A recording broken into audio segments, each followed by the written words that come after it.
學邁克之前咧，我都叫同學咧係我哋寫翻之前已經做咗一啲功夫㗎啦。咁咧高音譜號咁大家都知道下啦，要 B flat 同埋 E 要 E flat。咁呢度呢前面呢兩個音啦，係你哋自己要試下寫嘅。咁點解要寫出嚟啊？因為我哋稍後我哋去 My Heart 嘅時候咧，我哋就要將呢啲音要 flat 咗佢㗎啦。OK， 咁咧亦都可以咧有個情況咧，啲同學就係話：哎呀，我依然都係好弱嘅認音。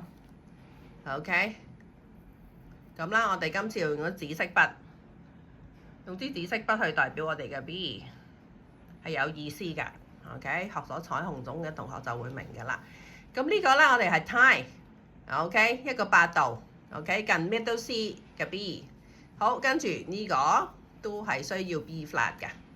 好，第一行嘅右手應該冇噶啦，左手出現咗第二條線啊 ，B 要 flat，OK， 走晒出嚟啦，全部嘅 B flat。好，再睇。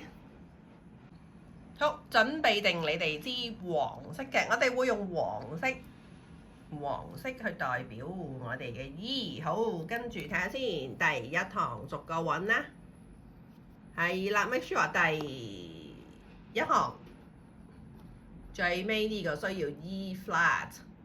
好，到左手兩個音符度係需要你撳晒黑鍵㗎。